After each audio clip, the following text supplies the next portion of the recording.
অবাধ ও সুষ্ঠু নির্বাচন নিশ্চিতে বিএনপি বাতিল হওয়া তত্ত্বাবধায়ক সরকার ব্যবস্থা সংবিধানে আবারও ফিরিয়ে আনবে বলে জানিয়েছেন দলটির ভারপ্রাপ্ত চেয়ারম্যান তারেক রহমান।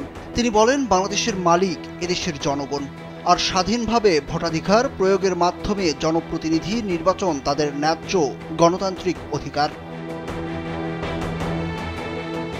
সোমবার তৃণমূল নেতাকর্মীদের সঙ্গে ধারাবাহিক মতবিনিময়ের অংশ হিসাবে খুলনা বিভাগের সভায় এসব কথা বলেন তিনি।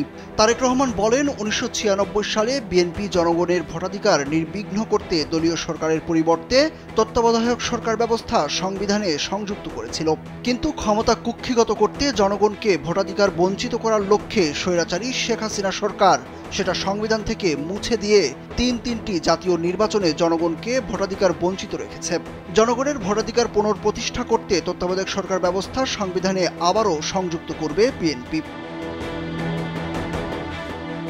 তিনি বলেন, বিএনপি দেশের সাধারণ মানুষের প্রত্যাশা পূরণের লক্ষ্য নিয়ে রাজনীতি করে।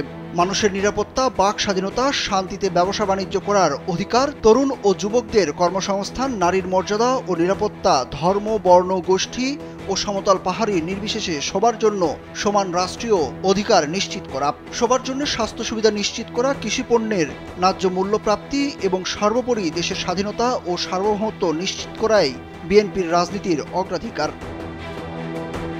তারেক রহমান আরও বলেন, বছরের পর বছর ধরে আন্দোলন, সংগ্রাম, ত্যাগ সহ্য করে বিএনপি আজ জনগণের যে আস্থা আর ভালোবাসা অর্জন করেছে, দলের কিছু বিপদগামীদের হঠকারিতায় মানুষের সেই আস্থা আর প্রত্যাশার জায়গা ক্ষতিগ্রস্ত হবে, সেটা কোনোভাবেই সহ্য করা হবে না। সেটা তিনি যেই হোক না কেন। আপনারা দলের ভাবমূর্তি বিনষ্টকারীদের চিহ্নিত করুন, প্রতিরোধ করুন।